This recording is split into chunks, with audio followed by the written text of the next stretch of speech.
Assalamualaikum warahmatullahi wabarakatuh. Waalaikumsalam warahmatullahi wabarakatuh.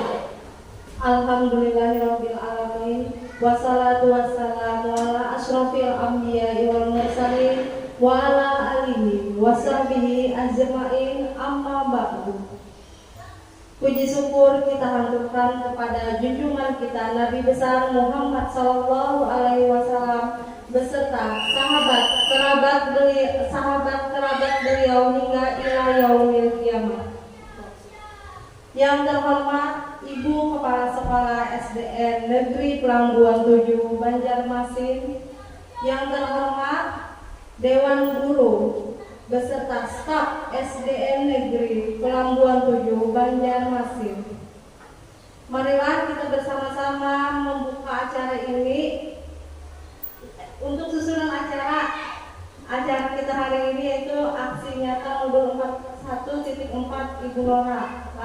Yang pertama pembukaan, yang kedua sambutan Ibu Kepala Sekolah, yang ketiga pemaparan materi tentang budaya positif, yang keempat sesi diskusi atau tanya jawab, yang kelima doa serta penutup.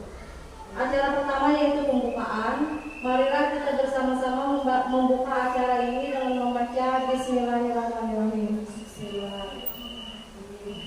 Acara kedua yaitu sambutan dari Ibu Kepala Sekolah.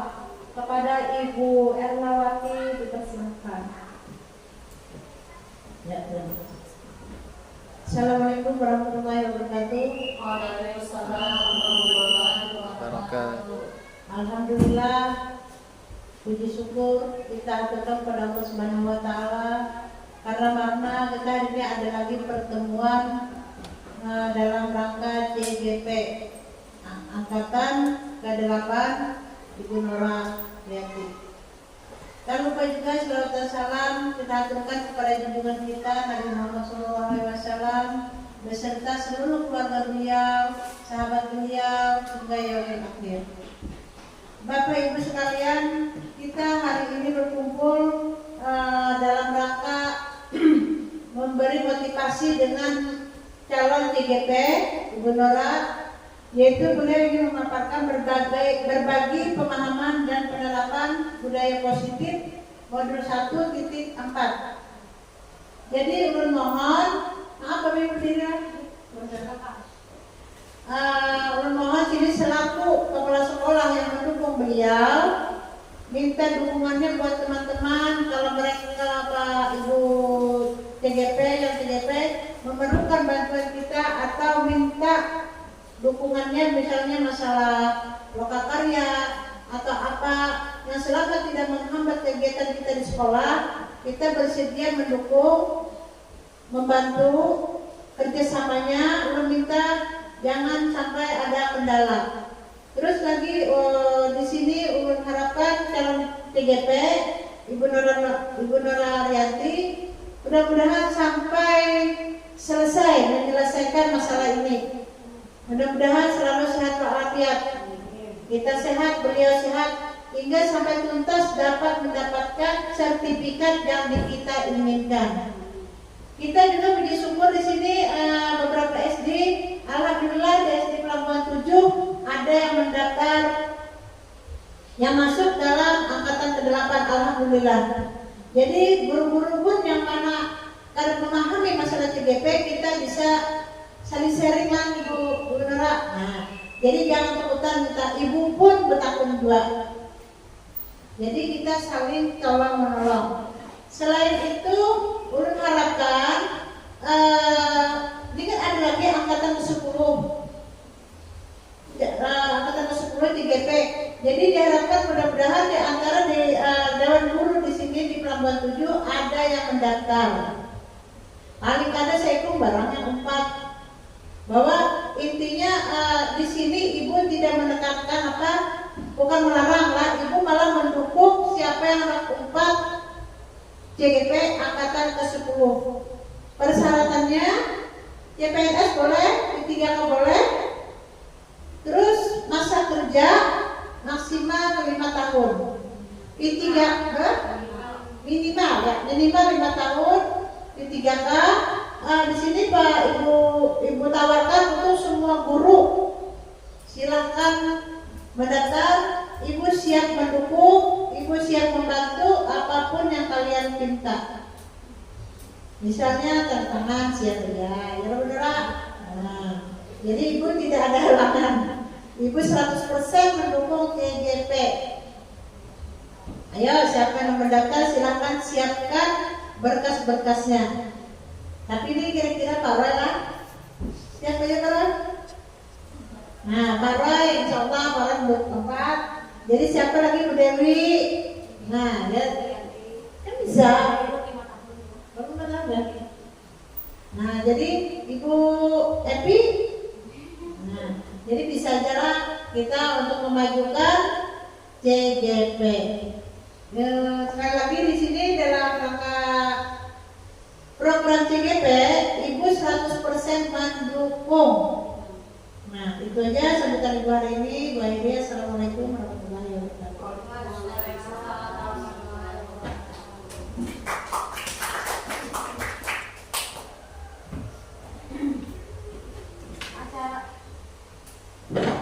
Acara yang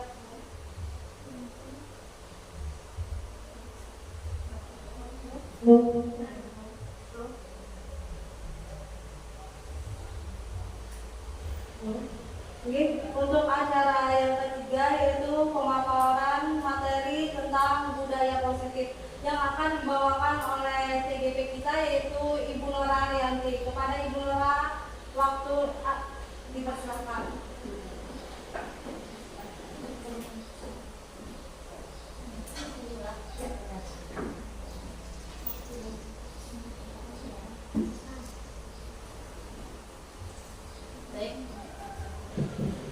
Baik, bismillahirrahmanirrahim. Ulun berdiri di atas inilah.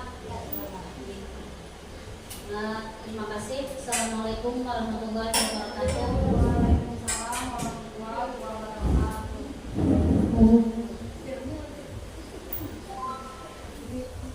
Tes. Di sini ulun atau saya akan berbagi pemahaman. Kita saling sharing. Nah, mungkin ulun ada sedikit materi yang ulun ketahui, jadi kita sharing sama-sama. Bukan maksud menggurui berartian lah. Jadi kita sama-sama, saya kira ulun tahu, berartian tahu. Jadi di sini di aksi nyata modul 1.4 kami mempelajari tentang budaya positif yang ada di sekolahan kita.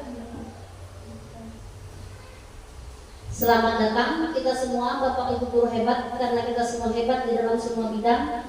Mari kita belajar bersama-sama, berkolaborasi, saling mendukung demi mewujudkan disiplin positif di sekolah kita ini. Pada pemaparan kali ini ada 6 konsep utama modul 1.4 tentang budaya positif. Yang pertama ada perubahan paradigma belajar. Yang kedua ada disiplin positif. Yang ketiga motivasi perilaku manusia. Yang keempat, kebutuhan dasar manusia. Yang kelima, ada posisi kontrol restitusi. Yang keenam, ada keyakinan kelas. Kita lanjutkan Bapak, Ibu. Pembelajaran dengan paradigma baru.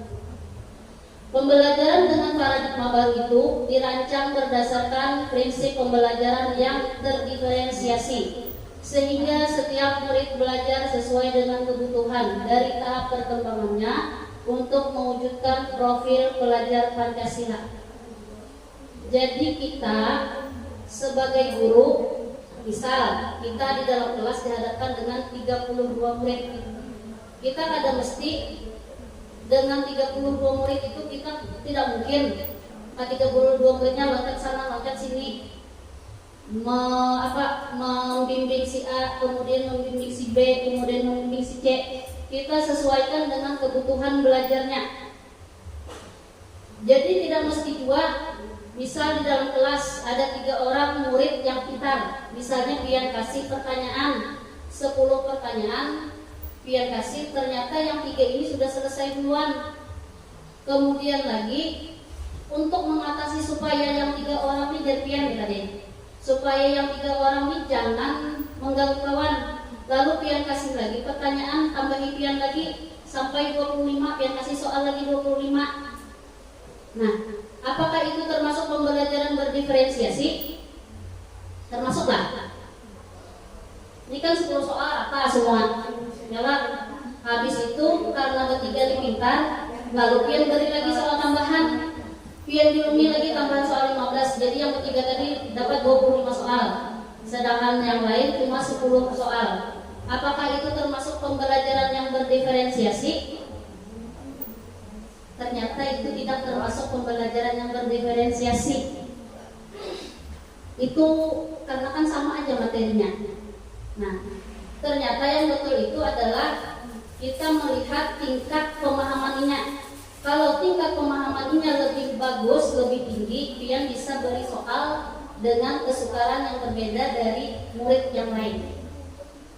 Jadi kebutuhan belajar murid itu pian awali dengan yang pertama diagnostik awal. Kan sama-sama sudah kita lakukan diagnostik awal, kita mengetahui di situ hobinya apa, kesukaan warnanya apa, karakternya. Jadi kita bisa mengetahui karakternya. Itu tugasan mewujudkan profil pelajar Pancasila. Jadi apa aja dimensinya profil pelajar Pancasila? Yang pertama, beriman, bertakwa kepada Tuhan Yang Maha Esa dan berakhlak mulia. Jadi kita menginginkan anak yang beriman dan bertakwa kepada Tuhan serta memiliki akhlak yang mulia. Yang kedua, berkebinekaan global. Yang ketiga, mampu mandiri, anak itu mampu mandiri. Kemudian bernalar kritis, kreatif, dan mampu bergotong royong. Jadi kita menghendaki anak itu memiliki 6 profil pelajar Pancasila. Berlanjutlah. Nah, kemudian ada disiplin positif. Pasti kita sudah mengenal kata disiplin. Kita sudah mengenal kata disiplin. Dalam budaya kita, kata disiplin itu dimaknai menjadi sesuatu yang dilakukan seseorang pada orang lain untuk mendapatkan kepatuhan. Ya, kalau supaya siswa kita patuh, kita cenderung menghubungkan kata disiplin dengan ketidaknyamanan. Sekarang kita sebagai pendidik, kita sebagai pendidik tujuan kita adalah menciptakan anak-anak yang memiliki disiplin diri, sehingga mereka bisa berperilaku dengan mengacu pada nilai-nilai kebajikan universal dan memiliki motivasi intrinsik bukan ekstrinsik. Maksudnya seperti apa? Jadi disiplin itu muncul dari dirinya sendiri. Contoh, kita dulu sebagai guru datang ke sekolah, motivasi kita datang tepat waktu apa dulu? Apakah pian menghindari ketidaknyamanan dengan kawan dengan kepala sekolah? Apakah yang kedua, buhan pian ingin mendapatkan penghargaan dari atasan? Atau yang ketiga, pian dari diri pian sendiri karena pian menghargai diri pian sendiri. Oh, aku anak bersungsung, aku anak datang sungsung. Nah, itu bisa pian pikirkan sendiri. Pian tujuan pian datang ke sekolah apa? Seperti itu juga kita mengaplikasikannya dengan anak-anak. Jadi anak-anak turun ke sekolah itu melaksanakan sesuatu itu harus berdasarkan motivasi dari dalam dirinya. Contoh, Inya datang tepat waktu karena apa? Karena bersungsung. Bila bersungsung ini nyaman, duduk-duduk atau apa? Bukan karena takut dengan kita, bukan karena Inya hendak dapat bulaan dari kita, tapi motivasi dari dalam dirinya. Itu tugas kita sebagai pendidik. Kayak apa kita memunculkan motivasi dari dalam diri siswa kita. Sedikit lanjut lagi lah. Karena ada sesi tanya jawab, mungkin kalian bisa tanyakan dengan ulun kayak apa.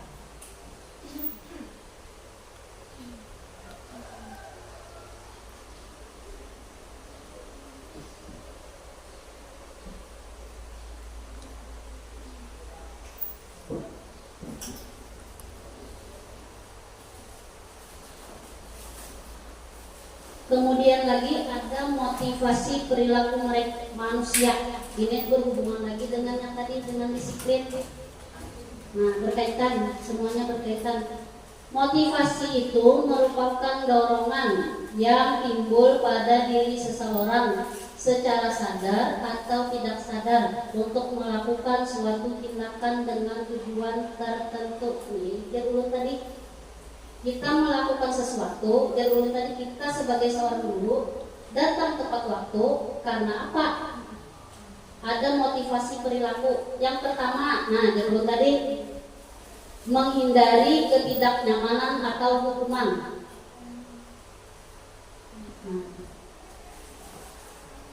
Murid melakukan disiplin diri karena ia takut dihukum.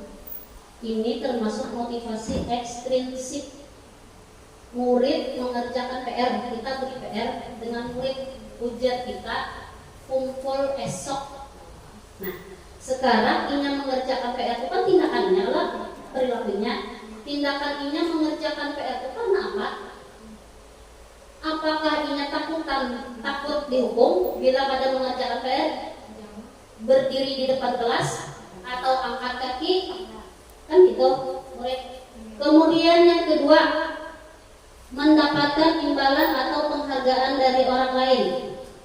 Murid itu melakukan disiplin diri karena ia mengharapkan imbalan, dan ini termasuk motivasi ekstrinsik, motivasi di luar dari dirinya. Ekstrinsik itu kan di luar diri.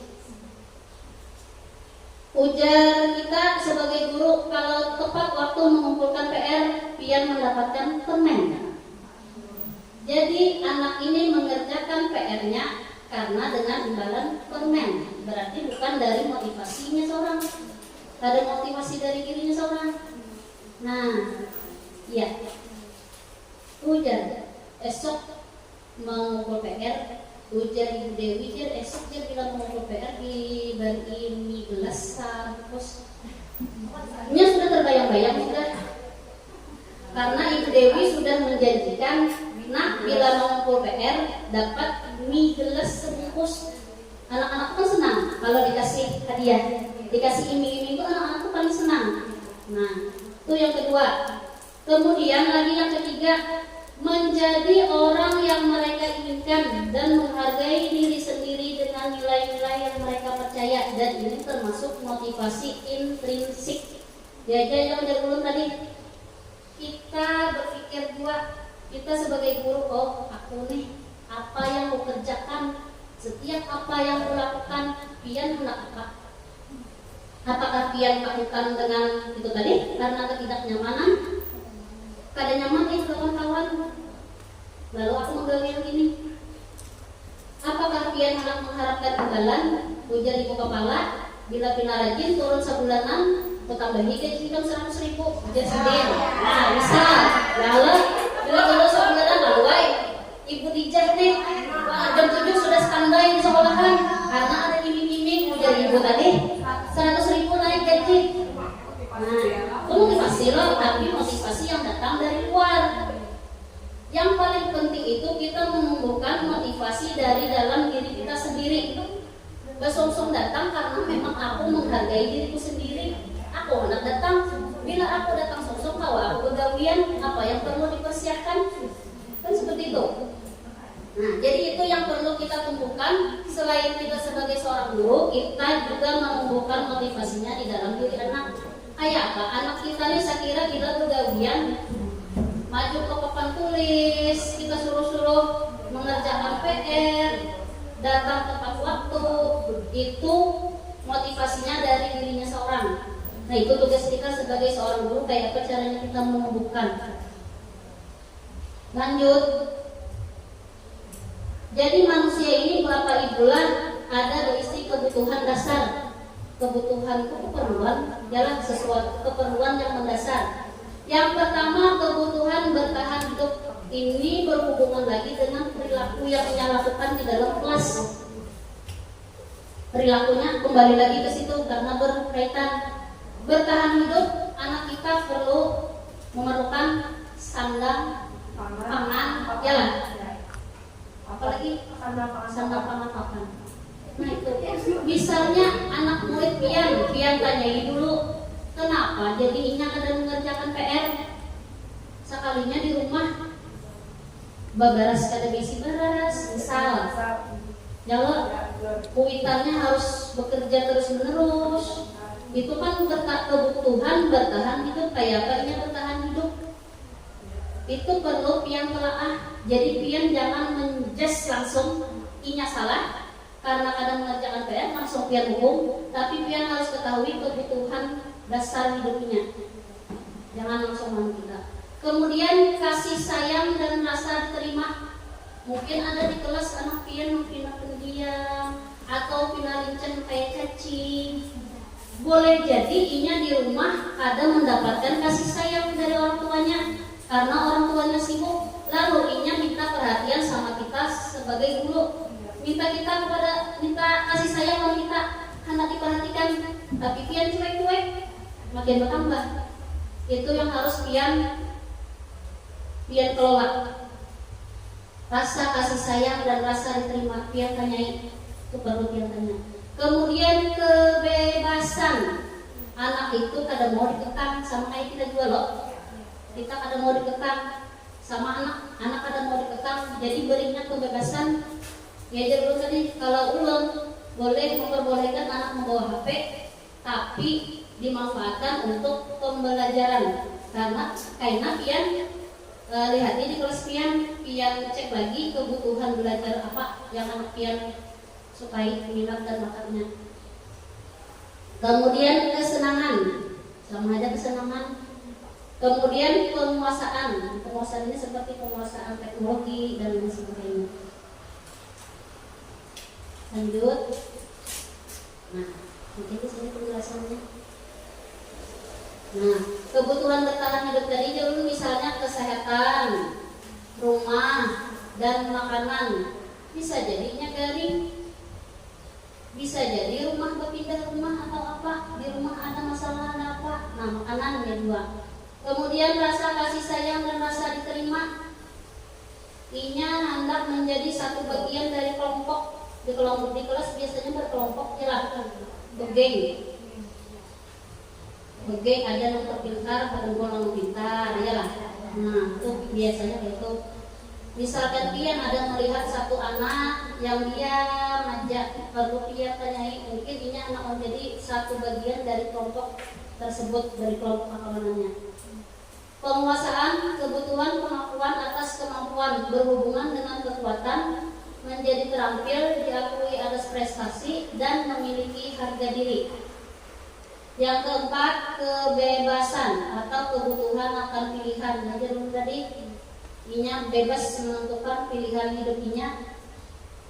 Kebutuhan akan kemandirian, otonomi, memiliki pilihan, dan mampu mengendalikan arah hidup seseorang. Yang kelima, kesenangan atau kebutuhan untuk merasa senang. Inya bebas mencari kesenangan untuk bermain, tertawa. Jadi bila tertawa anak di kelas itu jangan dilarang lah, ada tuh hal yang di dirinya. Nah kemudian hukuman, konsekuensi, restitusi. Pasti kita melakukannya. Hukuman itu menyakitkan, ciri-cirinya. Bila dia mengibit anak, menjinjit telinga anak, sakit menyakitkan, berarti itu dia menghukum. Tidak nyaman, murid menjadi takut, murid menyembunyikan kesalahan, murid merasa rendah diri. Ya.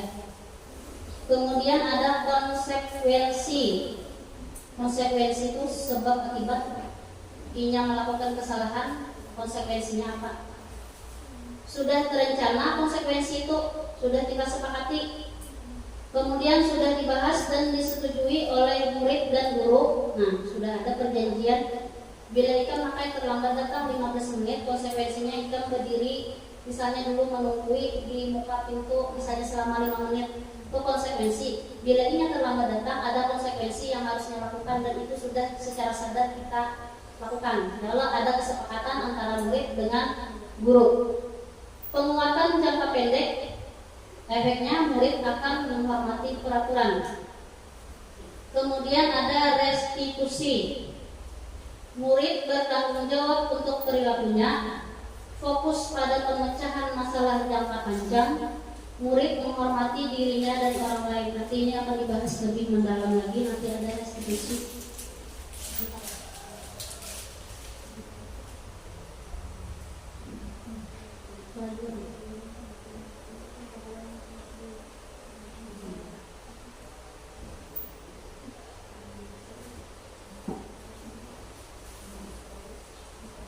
Konsep disiplin pendekatan restitusi. Restitusi adalah proses menciptakan kondisi bagi murid untuk memperbaiki kesalahan mereka, sehingga mereka bisa kembali pada kelompok mereka dengan karakter yang lebih kuat. Itu dari dosen. Ciri-ciri restitusi. Jadi restitusi ini bukan untuk menebus kesalahan, namun untuk belajar dari kesalahan, memperbaiki hubungan, tawaran bukan paksaan, kemudian menuntun untuk melihat ke dalam diri, mencari kebutuhan dasar yang mendasari tindakan, fokus pada karakter bukan tindakan, kemudian fokus pada solusi. Mungkin sampai di sini buat dia masih belum paham. Nah, lanjut dulu lah. Kemudian kita sebagai guru ada punya posisi kontrol. Kita sebagai guru ada posisi kontrol. Yang pertama, kita berfungsi, kita rancang posisi kontrol kita sebagai penghukum, menggunakan hukuman fisik maupun verbal. Kalau fisik tadi ya dulu menjewer, mencubit. Kemudian dengan verbal, nada suara kita tinggi, bahasa tubuh, mata, melotot, dan jari menunjuk-nunjuk, menghardik. Hasilnya, kalau kita memposisikan diri sebagai penghukum, maka kita akan menghasilkan kemungkinan murid kita akan marah dan dendam. Ingatan harusnya. Kenapa jadi dihukum? Itu ingat harusnya. Nah, sekarang yang kedua, posisi kontrol kita ada pembuat merasa bersalah, mengolah murid merasa bersalah. Nada suara kita memelas, halus, sedih, dan bahasa tubuh merapat pada anak, lesu. Kata-kata keluar yang keluar dari mulut, ibu sangat kecewa sekali dengan kamu, atau karena kasihan guys teman ibu. Nah, itu kita membuat anak itu merasa bersalah. Nah, ayah kami kalau pernah kasihan nih pak ibu, sakit kepala ibu sampai dapat ikan. Bujurai suara kita, nada kita lembut, tapi kita mengolah anak merasa bersalah. Hasil yang kita dapatkan kalau kita memposisikan diri sebagai pembuat rasa bersalah, maka murid akan merasa bersalah. Bersalah telah mengecewakan bapak dan ibu gurunya dan merasa menjadi orang yang gagal. Bila kita memposisikan diri sebagai pembuat rasa bersalah. Kemudian ada juga posisi kontrol kita sebagai teman. Kita bisa memposisikan diri sebagai teman. Nada suara kita ramah, akrab, bercanda dengan murid. Bahasa tubuh kita merapat pada murid, mata dan senyum jenaka. Guru pada posisi ini tidak akan menyakiti murid, namun akan tetap berupaya mengontrol murid melalui persuasi. Ayo bantulah, jadi ibu lah, anulah, kasih nah, sebagai teman ramah, senyum. Kemudian posisi kontrol kita yang keempat sebagai pemantau. Kalau sebagai pemantau ini suara kita datar aja, berdasarkan peraturan-peraturan dan konsekuensi. Pertanyaan yang diajukan seorang pemantau, peraturannya apa? Nah, yang dihasilkan adalah murid memahami konsekuensi yang harus dijalankan karena telah melanggar salah satu peraturan sekolah. Nah, kemudian Posisi yang terakhir adalah posisi sebagai manajer. Guru berbuat sesuatu bersama murid, mempersilahkan murid mempertanggungjawabkan perilakunya, mendukung murid agar dapat menemukan solusi atas permasalahannya sendiri. Suara guru sebaiknya tulus, tidak perlu marah. Jadi ulun kita kembali dulu ke posisi yang adalah posisi sebagai bongkong. Contoh, saya kira buat yang paham. Contoh, anak murid kita terlambat datang, mulai jauh-jauh sudah mudah. Kenapa tuh? Terlambat datang? Makanya kan sudah tahu jamnya. Nada suara tinggi, menunjuk-nunjuk, mata melotot, itu kita sebagai penghukum. Nah, kemudian membuat rasa bersalah, datang. Nah, jam berapa sudah hari? Kenapa ikan terlambat? Kan karena kasihan kan, kalau ibu nih, sung ibu datang. Itu membuat merasa bersalah. Kalau yang ketiga sebagai teman, melihat anak murid datang, ikanlah, pintarnya nak datang jam seini nak kayaknya isok nak lah, lagi lah isok nak. Itu kawan kita seolah-olah akrab, kawan murid, nyala, padahal saya kayak hati. Cuma kita memposisikan diri sebagai kawan. Kemudian pemantau, melihat mulai jauh kan kayaknya aja. Jam berapa nih? Jam 4 dan kenapa ya kamu nyara aja datang? Kelandauan gue. Tahu aja lah. Apa bedanya kalau datang? Mengelili lama. Kalau ini bisa tak? Datar aja suaranya datar aja. Tapi, ya. Kemudian lagi manajer. Jadi posisi kontrol yang paling baik di diri kita adalah sebagai manajer. Datang anak terlambat. Nah, jam berapa nih? Jam 8. Jam 8 tuh terlambat kan ada anak. Terlambat kok ikan terlambat kan anak jadi terlambat. Malandau ulun. Nah, ajarnya. Kenapa nak jadi malandau? Kan perlu kita tanyain kenapa nak jadi malandau? Ulun main game sampai jam 12 malam. Menurut Pian, kita lama kira-kira terlambat datang ini bagus kan? Kata Mbah tuh esok-esok terlambat lagi anak. Kada jasanya supaya kada terlambat kayak apa nak? Kita kemudian memberinya supaya memberi solusi dari diri sama kayak apa nak? Supaya esok Piannya jangan terlambat. Berarti ulun ibu esok kada usah main game. Atau misalnya ulun main game tapi jam 10 ulun ambil highlight ibu Nah, ikan berjanji lah esok pacaran kada terlambat. Supaya ikan kada terlambat, bangunnya harus pagi, jangan main game terlalu malam. Itu posisi kita sebagai manajer. Jadi ulun tadi kita jangan memposisikan diri sebagai penghukum karena efeknya tadi akan dendam, akan sakit hati anak. Jangan sebagai pembuat rasa bersalah, sebagai kawan jangan buat, karena bila kita terlalu akrab dengan murid, karena kita jangan jadi tidak ada chemistry atau apa hubungannya. Ada lagi kita apa? Yalah, chemistry lah. Kalau kita tuh kada dihormatinya lagi, diolahnya seperti kawan. Nah, lalunya ada hormat lagi dalam kita kalau kita memposisikan diri sebagai kawan terlalu akrab. Kemudian pemantau boleh, jadi kita sebagai pemantau, tapi jangan pokok dari kedua yang paling bagus ia memposisikan diri sebagai manajer.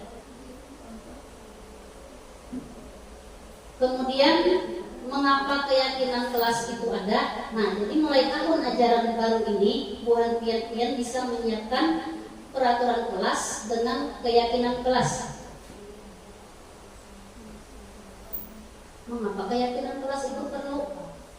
Karena dari keyakinan kelas, belum bahas dulu keyakinan kelas itu apa. Keyakinan kelas itu adalah nilai-nilai kebajikan yang kita yakini, nilai-nilai kebajikan universal yang sama-sama kita yakini bahwa itu bagus, bahwa itu baik. Namanya kan nilai kebajikan. Contoh, Pian Dirulun tadi datang basungsung. Nilai keyakinan kelas apa? Ada di situ disiplin. Ya Allah. Kemudian kenapa bukan peraturan kelas? Peraturan kelas perlu, keyakinan kelas juga perlu. Di dalam peraturan kelas masih ada kata-kata negatif. Contoh, ulun kemarin bikin peraturan kelas, dari peraturan kelas ulun bikin lagi keyakinan kelas. Dari peraturan kelas ulun minta 10 peraturan kelas. Misal, datang tepat waktu. Itu kan tidak ada kata-kata negatif lah. Tidak mencontek. Jangan ribut, di dalam kelas itu ada kata-kata negatifnya, ada kata tidak, ada kata jangan. Itu kita hilangkan di dalam keyakinan kelas. Jadi di keyakinan kelas itu kita ambil nilai kebajikan yang bernilai positif. Jadi tidak membolos. Tidak membolos kan artinya nilai keyakinan kelasnya kan disiplin. Berarti anak itu datang harus tepat waktu. Berarti ini mengerjakan keyakinan kelas disiplin. Kemudian jangan mencontek. Jangan mencontek. Kata-katanya jangan, berarti boleh mencontek lah. Tidak. Berarti kata-katanya diganti. Jangan mencontek itu keyakinan kelasnya berarti bisa menghargai hasil karya orang lain, menghargai diri sendiri, menghargai orang lain. Nah itu bisa kita tahu sebagai keyakinan kelas. Jadi mulai tahun ajaran baru ini, keyakinan kelas itu harus kesepakatan antara murid dan kita sebagai seorang guru. Kalau ini yang melanggar, Jarulun tadi hanya sudah tahu konsekuensinya. Kita jangan memakai hukuman. Ada konsekuensi apa yang harus dia lakukan. Bila ini apa? Nah itu. Ya. Nah, ya Jarulun tadi keyakinan kelas itu merupakan sesuatu yang dapat diterapkan di lingkungan kelas, melibatkan semua warga sekolah melalui kegiatan curah pendapat. Kasarahnya anak peraturannya yang seperti apa dulu. Jadi dari peraturan itu nanti baru dibuat keyakinan kelas. Keyakinan kelas itu bisa buat pian tinjau dari waktu ke waktu. Perlu bila pian anak pian tambahin lagi, tapi kesepakatan antara pian dengan murid. Dengan adanya keyakinan kelas, diharapkan dapat meningkatkan kedisiplinan murid, yakni disiplin diri yang muncul dari dalam dirinya sendiri. Jadi dulu tadi motivasi intrinsik bukan paksaan dalam bentuk aturan dan sanksi. Nah, yang ini segi 3 restitusi dan ulun sudah melaksanakan kemarin segi 3 restitusi. Yang pertama, menstabilkan identitas. Yang kedua, validasi tindakan yang salah. Yang keempat, menanyakan keyakinan. Seperti apa menstabilkan identitas? Contoh, kalau di kelas ulun, contoh si Baiki memukul Latif dengan sapu. Nah, akibatnya ujung-ujungnya berkelahi. Betolak.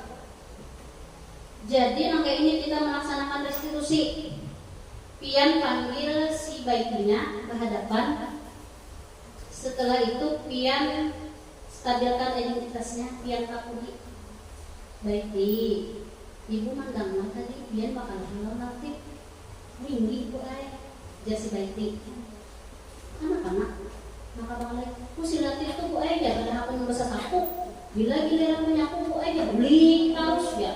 Atau berdiam aja bu ay. Sangkal ulun bu ay. Luncak ke kalon sapu. Nah, itu kan dia masih emosi kok. Berikan ulun bu ay ya. Peran kita menstabilkan identitas tuh. Oh nak, ibu kin. Seandainya ibu di posisi pian, seandainya ibu jadi pian, ibu kin saya jualan Latif. Bisa memukul jualan Latif, bisa kalahan pada pian. Cuma ada tapinya. Menurut pian, tindakan memukul Latif itu bagus gak? Ada. Lalu itu masuk di validasi tindakan yang salah. Kita menggunakan non si anak. Validasi tindakannya tadi benar atau salah. Memukul non sapu tadi benar atau salah. Jadi ujar si Baiki, salah bu ay. Nah, Baiki tahu bahwa memukul Latif itu pakai sapu itu salah. Imbah tukang keyakinan kelas apa yang baik langgar, karena kan di awal pembelajaran tadi, di awal semester kita sudah sepakat dengan ada kesepakatan kelas, peraturan, ada keyakinan kelas. Pasti di situ ada keyakinan kelas yang dilanggar baik. Apa baik? Nya berpikir seorang baik, inya memikirkan seorang keyakinan kelas apa yang dilanggarnya. Sekalinya aja, ulun kada menghargai kawan, mbah tebang, kada menghargai kawan.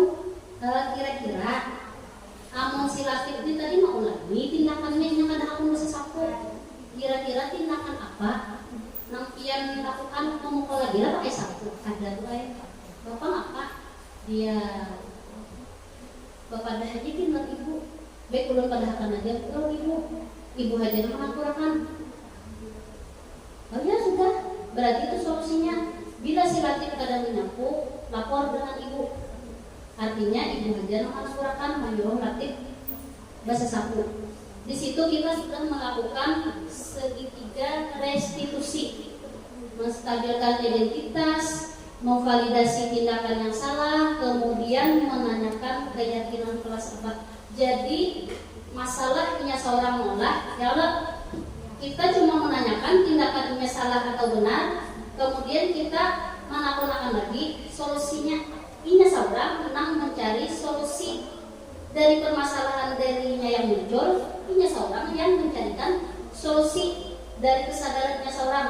Insya Allah kalau pian melaksanakan segitiga restitusi, pian ada lagi menjewer kuping anak, ada lagi pian menyuruh mengelilingi lapangan. Pian kada lagi langsung oh ikan misalnya ikan ini blablabla panjang lebar mau main anak, insyaallah kada lagi. Bila pian sudah tahu pemakaian segitiga restitusi. Nah ini tadi dulu tadi kalimatnya menstabilkan identitas dengan cara mengatakan kalimat kada apa-apa salah. Nah ibu kita ngomong kayak itu, saat dua, artinya kan kita pertama dulu menenangkan si anak tadi kita tenangkan dulu perasaannya. Kita kadang mencari siapa benar atau salah. Nah, validasi tindakan yang salah. Setiap orang pasti ada alasan melakukan validasi tindakan yang salah. Kemudian menanyakan keyakinannya, kamu mau jadi orang seperti apa? Ikan anak kayak apa lah? Anak jadi apa ya? Nah, itu mungkin kita sudah melakukan di antara yang tiga ini tadi lah. Cuma mungkin bisa terarah, ya lah. Bisa yang validasi atau menstabilkan identitas itu mungkin sudah dilakukan. Cuma mungkin bisa juga keyakinan kelas kita karena kita ada keyakinan kelas. Lalu ada ditanyakan keyakinan kelas yang melanggar, lalu ada pemecahan, ada solusi darinya. Kita yang memberikan solusi, pada seharusnya inya yang mencari solusi dasar masalah ini. Terima kasih. Sudah terima kasih. Sekian pemaparan materi dari ulun. Kalau ada yang tidak dipahami bisa ditanyakan. Ulun kembalikan kepada moderator. Nah, sudah Ibu Nora menjelaskan tentang pemahaman dan penerapan budaya positif di sekolah tadi. Sekarang ulun masuk ke sesi diskusi atau tanya jawab. Kepada Bapak Ibu, adakah yang hendak ditanyakan? Ya. Ada. Ya, silakan. Siapa Ibu Ida, Kak? Bu Dewi. Boleh? Oh, iya, Ibu Ida. Nah,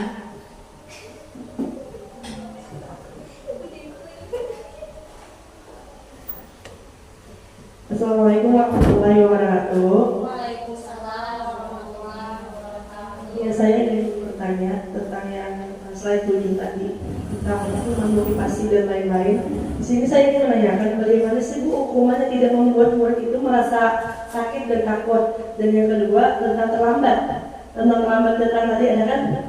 Nah itu tadi kan mungkin ada menjelaskan kalau misalnya sudah Bu kita tuh murid itu terlambat datang, kita sudah maksudnya menegurnya dengan baik-baik gitu kan. Meskipun saya tidak ada diberi hukuman tapi sudah menegurnya, tapi masih aja berulang selama seminggu dan murid itu tuh memberikan alasan karena mama ulun bu lambat, jadi 8:30 aja. Apakah ulun harus memadahi mamanya dengan seperti apa sih supaya mamanya itu juga respon langsung, oh inilah aku tuh harus jam 7:30 atau jam 8 lah, at least paling lambat kayak nah ini 8:30 aja turun semingguan sudah. Ya terima kasih, itu saja. Wassalamualaikum warahmatullahi wabarakatuh. Nah ini Ibu Lora teh apa? Adakah jawaban dari pertanyaan Ibu Ida Aryani tadi? Ida Aryani. Oh dalam Sri Dewi. Kenapa yang serang? Iya, kalau orang apa? Mencoba menjawabkan Bu Sridara. Jerpian tadi bagaimana hukuman itu, saya kira jangan membuat anak sakit dan merasa takut. Kadang kita makan melotot sudah, makan melotot. Jadi bila pian anak menghukum, jangan menyakiti jalur tadi. Bisa pian berikan hukuman kedisiplinan. Contoh, pian suruh inya ambil sampah, pakai 10 buting. Atau bersih WC kan, kira-kira itu kan menyakiti pangbulan, kadang menyakiti karena kan kadang melakukan fisik kita, kontak fisik anak. Kemudian Jerpian tadi mengatasi anak yang terlambat datang, sudah dinasihati semingguan sudah datang terlambat. Menurut ulun itu perlu pian lakukan dulu segitiga restitusi. Jerpian tadi segitiga restitusi, pian tanyakan alasannya, sudah tahu alasannya main game apa? Mama ada membangunkan. Berarti pian harus memanggil orang tuanya. Pian harus koordinasi karena kita guru, ada mungkin kita bisa berjalan, pendidikan kita bisa berjalan tanpa ada kerjasama dengan orang tua murid. Jadi kan yang tiga pilar kita di sekolah ini kan murid, guru dengan orang tua atau masyarakat. Jadi pian harus kerjasama dengan orang tuanya, panggil orang tuanya, datangkan ke sekolahan, atau pian yang melakukan kunjungan ke sekolahan, ke rumah presiden. Bisa pian bawa buku kunjungan, pian utarakan masalah anak pian ini terlambat semingguan. Nah tujuannya pian dalam menggarap bujurkan, perlu pian selidiki, pian datang ke rumah atau pian panggil. Pokoknya harus ada interaksi antara pian sebagai guru dan orang tua murid. Nah mungkin itu Srida jawaban ulang. Ini masih lanjut, apakah ada yang ingin bertanya lagi? Dipersilakan. Oh ya, Ibu Siti Hadijah, dipersilakan. Ya, assalamualaikum warahmatullahi wabarakatuh. Ulun tadi ada melihat yang validasi tindakan yang salah. Nah, di situ kan murid pasti memiliki alasan kenapa ia melakukan itu. Nah, tapi kalau misalnya ada murid mengganggu temannya, tapi pas ditakuni si murid ini kenapa dia mengganggu, kadedai kuai alasan pian apa, kadeda bisi alasan. Nah itu kayak apa jadinya?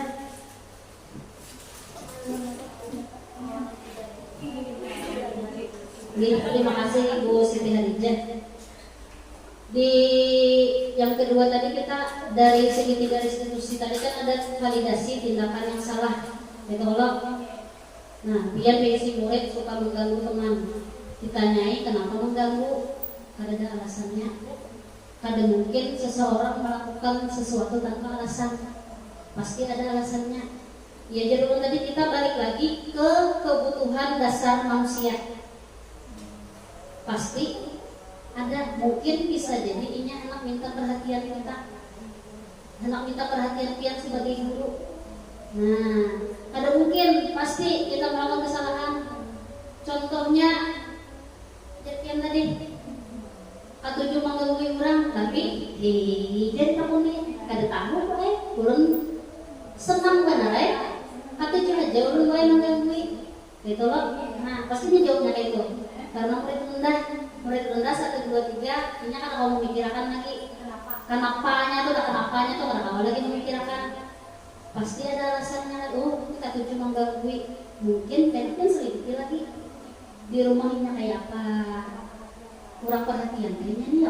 Nah bisa jadinya anak minta perhatian kawan, anak minta perhatian pian sebagai guru. Itu yang pian dari lagi, pian explore lagi tindakan pian tuh. Pian bisa menanyai bagaimana, ada mungkin makanya pasti pian apa pian selidiki di rumahnya kayak apa, kenapa ia melakukan tindakan itu. Jadi pian tadi bisa aja ulun tadi lakukan segitiga restitusi. Balik lagi segitiga restitusi. Pian sebagai guru, kita sebagai guru harus bisa mengeksplor anak yang kada mau mengakui perbuatannya. Itu tugas kita sebagai guru. Anak dibakulin, contoh ada anak ambil duit, tapi kita tahu, ya loh, kita sudah tahu si A ini ngambil uang punya teman, tapi nya kan mengaku. Ya kalau sudah kita nih sebagai guru mau uyuni, dah ada kita loh. Ya sudah dua. Itu tugas kita mengeksplor, mau uyuni, jangan jadi kita tuh kayak apa supaya terbongkar, kayak apa supaya terbongkar pengakuannya kan. Jangan makan menceleng-celeng. Kamu ini ngapain jadi bebek? Itu jangan kayak itu bersifat. Ya guru tadi, guru kita sebagai pendidik kan tugas kita tuh hanya menuntun tingkah laku anak murid kita. Karena kan anak murid kita ini unik, karakternya unik-unik. Antara yang satu dengan yang lain kada sama. Kita kada kalau menyamakan. Ulun ayatullah di kelas kada mungkin ulun menyamakan dengan yang lain. Ayatullah harus berisi, jadi kita sisihkan perhatian yang lebih, pendampingan yang lebih. Gitu kalau jadi kita sebagai guru harus bisa mengeksplor kayak apa saya kira anak murid kita itu. Ngajar ulun tadi mengaku kada mungkin sesuatu yang dikerjakan kada mungkin kada ada alasannya. Ya himbong tadinya senang mengganggu orang, himbong kapan terganggu. Lalu akhirnya kayaknya bu si anu lalu perhatian pian pasti tertuju ke inya. Artinya inya anak minta perhatian dari pian sebagai guru. Nah mungkin itu Ibu Dijah. Jawaban Ibu Dijah sudah dijawab oleh Ibu Nurarianti. Sekarang apakah ada lagi yang ingin bertanya? Ini Ibu Dewi. Oh iya. Ibu Asara. Ibu Asara dipersilakan ya.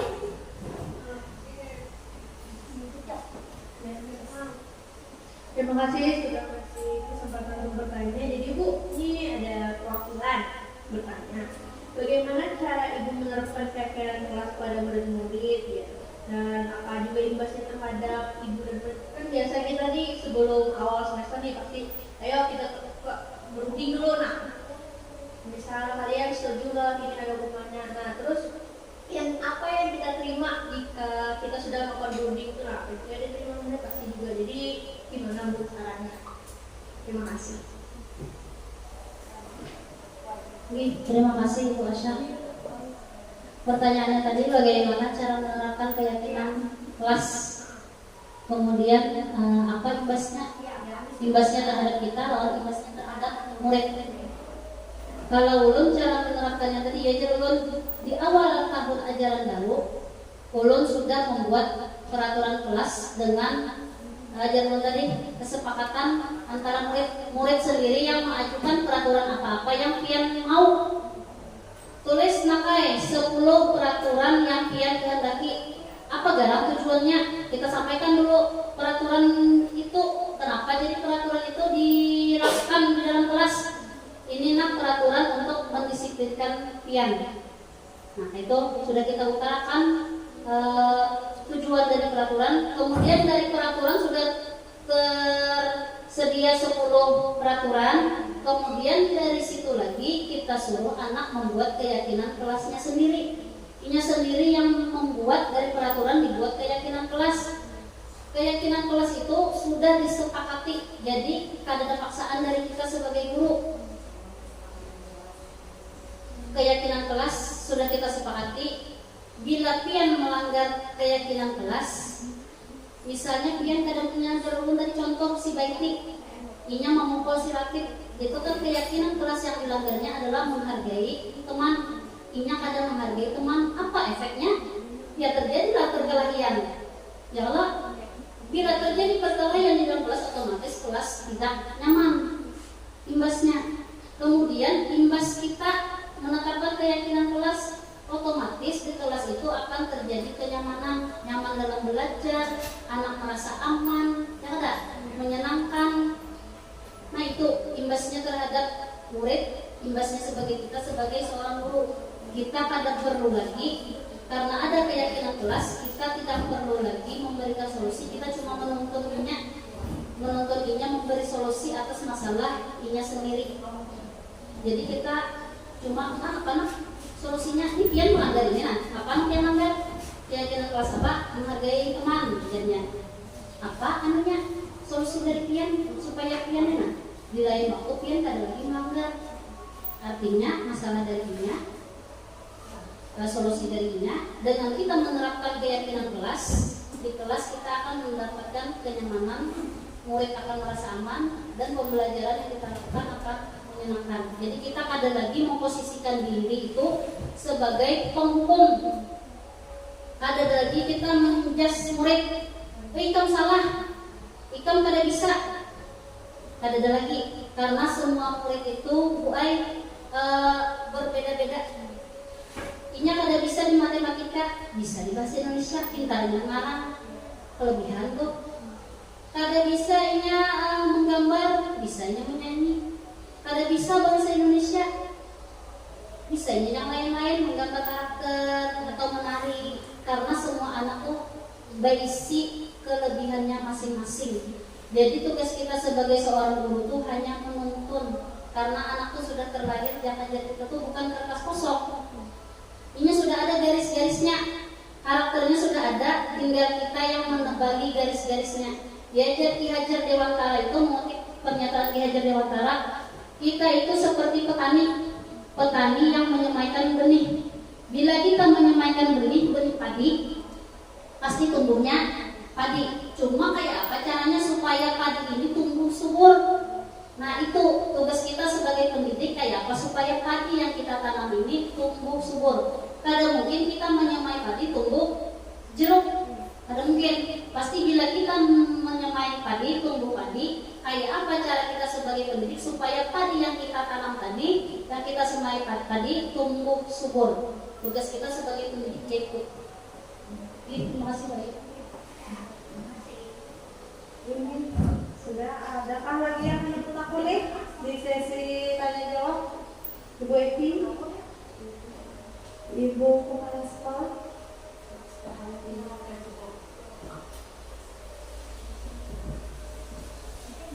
Di Kepala adakah yang mau ditanyakan? Kameramen, perselipit? Belum absen jadinya. Oke. Sampai di sini pemaparan dari Ibu Nora. Adakah lagi yang menambahkan? Bukan berarti bertanya, tapi apakah ada yang menambahkan dari isian yang Ibu Nora bawakan atau apa lagi kekurangannya? Silakan tambahkan yang ingin menambahkan.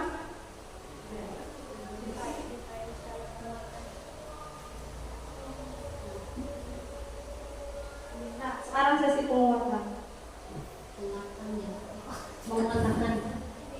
Menguatkan kita sebagai seorang guru. Jadi karena kita sudah sekolah kita sudah melaksanakan KM kurikulum merdeka untuk kelas 1 dan kelas 4, tapi imbasnya nanti ke semua kelas. Jadi mulai tahun ajaran 2023-2024 yang tidak kena imbas pun ulun harapkan melaksanakan tindakan-tindakan seperti yang di kurikulum merdeka. Jadi itu tuh kita harus berpihak pada murid. Kemarin sudah ada kita berpihak pada murid. Sebagai seorang guru harus berpihak kepada murid. Kemudian kita harus bisa menyelesaikan misi supaya visi misi kita tercapai. Kemarin kan sudah kita menyusun visi, menciptakan peserta didik yang beriman dan bertakwa kepada Tuhan Yang Maha Esa. Kemarin apaannya visi kita jalan beriman apa bisa tidak? Selanjutnya peserta didik yang beriman, Ya, bertakwa, berbuat pada luhur, cerdas dan berwawasan lingkungan. ya, itu visi kita, itu yang harus kita capai. Visi itu yang ajar kita tuh goal, tujuan yang ingin kita capai. Jadi camkan ke diri kita masing-masing. Anda niatan di dalam diri kita masing-masing, kita hendak memajukan sekolah kita SDN Pelabuhan 7. Capai apa visi kita tadi? Terwujudnya peserta didik yang beriman dan bertakwa kepada Tuhan Yang Maha Esa, berbudi pekerti luhur, cerdas dan berwawasan lingkungan. Itu yang harus kita tuju. Jadi pian bisa lagi menyesuaikan apa langkah-langkah pian. Dah ajar lu tadi pian datang dari rumah ke sekolah niatannya apa? Dari tadi lo, apakah takutan lawan ibu kepala? Apakah hendak dapat imbalan atau motivasi dari dalam diri pian sendiri karena pian menghargai diri pian? Jadi segala tindakan yang pian lakukan bila itu dasar murni dari dalam diri, pian akan melakukan hal-hal yang positif. Jadi dulu tadi makanya ini kita disiplin positif. Nilai-nilai kebajikan itu kita munculkan. Sekira anak kita memiliki karakter, sekira anak kita menjadi pelajar profil pelajar Pancasila. Nah itu mungkin itu saja pemaparan kali ini, berbagi pemahaman tentang budaya positif. Semoga kita semua tanamkan, ya jangan tadi tanamkan. Semoga kita semua bisa melaksanakannya. Salah hilapnya mohon maaf. Ulun akhiri dengan wassalamualaikum warahmatullahi wabarakatuh. Waalaikumsalam warahmatullahi wabarakatuh. Sesi kelima, doa serta penutup. Kepada Bapak Muhammad Rehan dipersilakan. Bacakan doa.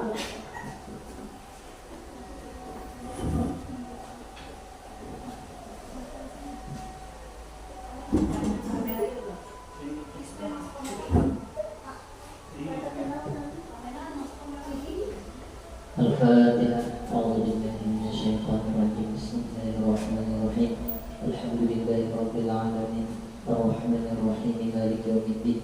Iyyaka na'budu wa iyyaka nasta'in. Ihdinas siratal mustaqim. Siratal ladzina an'amta 'alaihim ghairil maghdubi 'alaihim waladdallin. Amin.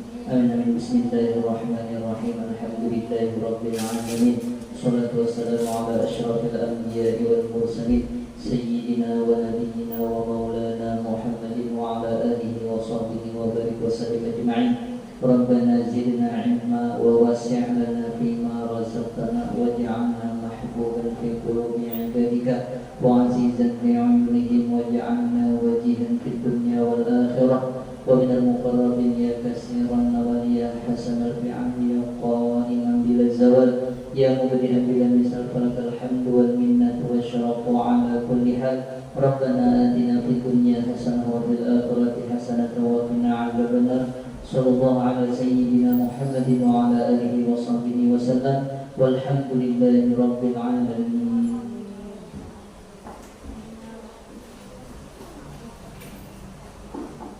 Dengan berakhirnya doa tadi, maka berakhir pula acara kita pada hari ini.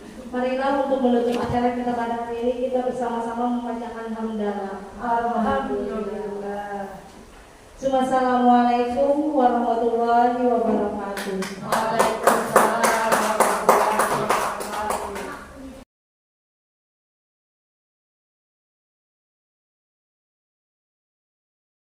Datang tepat waktu. Yang kedua, menjaga kebersihan.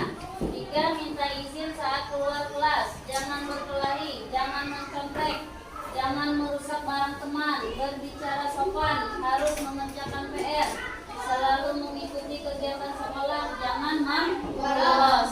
Di sini ada kata-kata negatif. Nih jangan, itu negatif. Ini jangan, mana lagi? Kata-kata negatif ini kita buang, kita ganti dengan kata-kata positif. Jadi keyakinan kelas,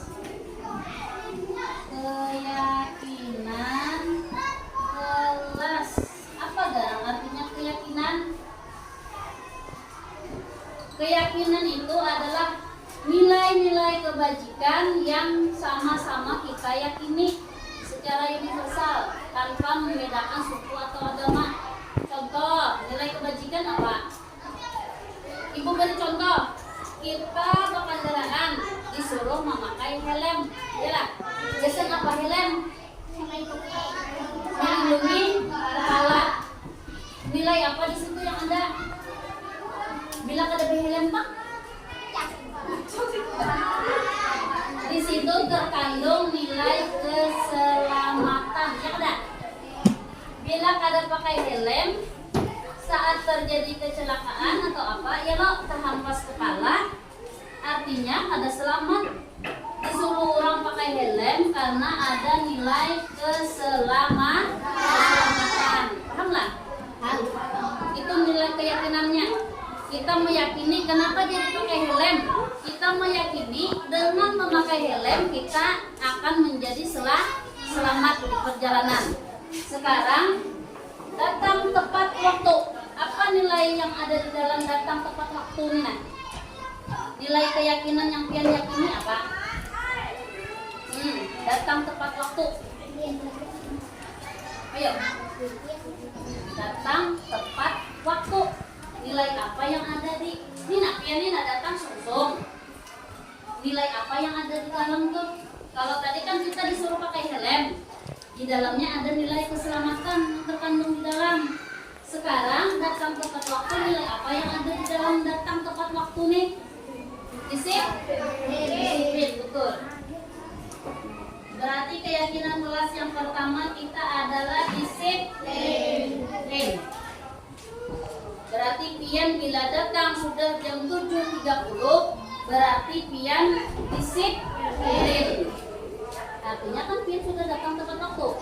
Satu, pian sudah melakukan peraturan kelas yang pertama datang tepat waktu.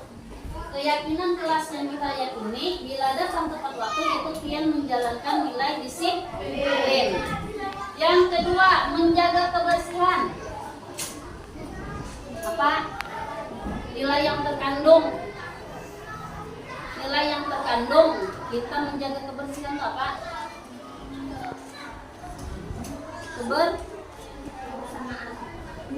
Bisa. Kebersamaan bisa. Sama-sama menjaga kebersihan. Kebersamaan iya dua. Terus apa lagi? Kebersihan iya dua, ya lah. Yang ketiga Bang, minta izin. Pian bapak dan lawan ibu, minta izin lawan ibu. Nilai apa yang ada di situ? Sopan. Ya, Bu, izin. Bu, izin ke WC. Ayo, selain sopan apa? Selain sopan santun apa? Ayo, selain sopan santun apa? Bu, izin ke WC. Pak, iya permisi. Nilainya apa? Nilai yang ada di dalam itu apa? Ayo, sopan santun, iya. Apa lagi? Sopan santun, iya. Habis itu apa lagi? Nilai yang terkandung di dalamnya. Menghargai guru. Menghargai atau menghormati guru. Yang keempat, jangan berkelahi. Kita ubah kata-kata jangan berkelahi itu tidak.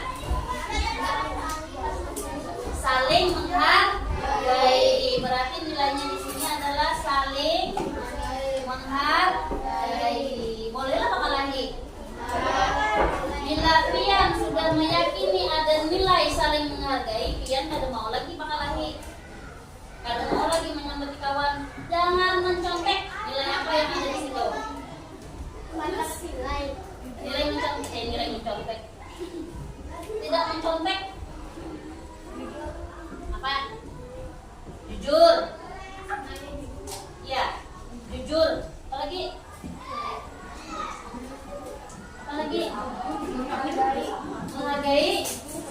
Menghargai apa? Menghargai usaha orang, menghargai usaha teman. Yalah. Menghargai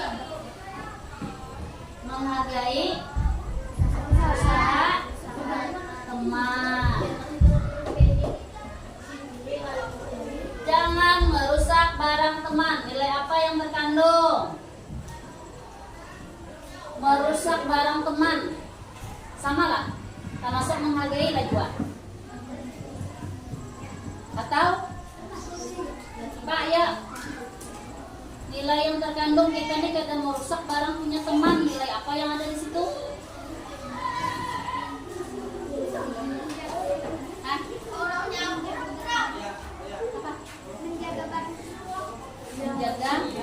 Menjaga barang teman. Menjaga barang teman. Selain itu apa?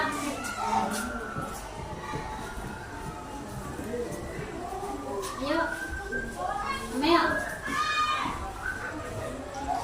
Jangan merusak barang kawan. Apa Rizky? Ini jangan merusak barang teman. Nilai apa yang terkandung di dalamnya? Menghargai barang. Ya, menghargai barang teman. Menghargai barang orang lain.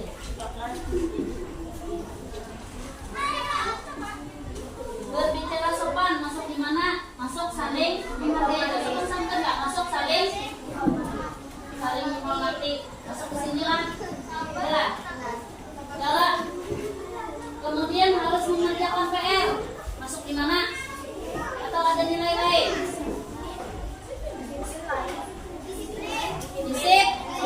Disiplin. Berarti masuk ke sini lah. Jalan. Selalu mengikuti kegiatan sekolah. Atau datang tepat waktu. Mana? Sudah terpikir di dalam mana? Insyaallah. Jadi peraturan tadi adalah mengatur kita supaya kita disiplin. Sekarang Ibu minta 10 macam peraturan kelas. Satu, apa dulu? Satu, kita hendak apa? Datang tepat waktu. Apa lagi yang lain? Datang tepat waktu. Yang kedua menjaga kebersihan. Kebersihan itu di dalam termasuk lingkungan. Lingkungan itu lingkungan kelas, lingkungan sekolah juga, tapi yang terutama kita dulu lingkungan kelas. Yang ketiga apa? Yang ketiga? Yo. Yang ketiga apa? Minta izin atau apa? Minta izin. Kalau ingin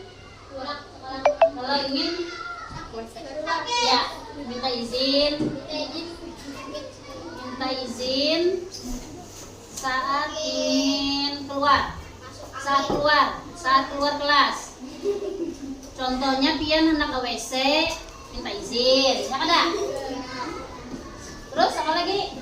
Peraturan supaya kita di kelas ini tertib. Jangan membuang sampah di laci. Itu termasuk. Jangan berkelahi. Ya, jangan berkelahi. Apalagi? Ya, jangan mencontek. Jangan berkelahi. Apalagi? Jangan mencontek. Jangan mencontek. Apalagi? Jangan mencontek saat mengerjakan tugas. Ya. Jangan mencontek saat mengerjakan. Apalagi? Jangan merobek-robek buku kawan. Adakah? Ya, jangan merobek. Berarti ini merusak, termasuk merusak lah. Jangan merusak barang teman. Yalah, barang teman. 7. Itu apa? Iya, tangan jangan muncul, jangan berusak. Apalagi 7. Berbicara harus berbicara. Ya, berbicara sopan dengan siapa? Kawan-kawan Pak? Hah? Berbicara sopan artinya keduanya. Berbicara dengan guru sopan, berbicara dengan kawan juga sopan. 8, apa lagi? Hah? Harus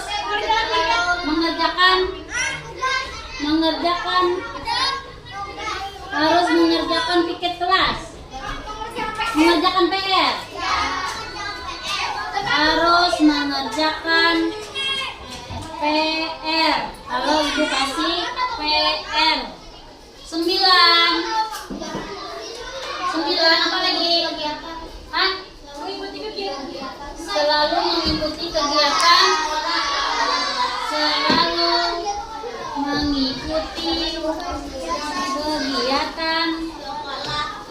sekolah. Jangan membolos. Sekolah. 10. Jangan membolos. Nah, sudah 10 dah. Ada nggak yang suka membolos? Ini ada 10 peraturan di kelas kita. Dibacakan lagi. 1. Datang secara tepat waktu. Bila terlambat Pak, berarti ada konsekuensinya ya. 2. Menjaga kebersihan. Bila menaruh barang di bawah berarti ada konsekuensi atau hukuman. Minta izin saat keluar kelas. Berpermisi. Nah, jangan berkelahi. Nah, jangan mencontek saat mengerjakan tugas. 6. Jangan merusak barang teman. 7. Berbicara sopan. 8. Harus mengerjakan tugas. 9. 10. Ini peraturan 10 peraturan yang sudah kita sepakati. Sepakat? Ada yang perlu ditambahkan lagi? Ada? Sudah cukup. Ya, lanjut besok lagi kita membuat keyakinan.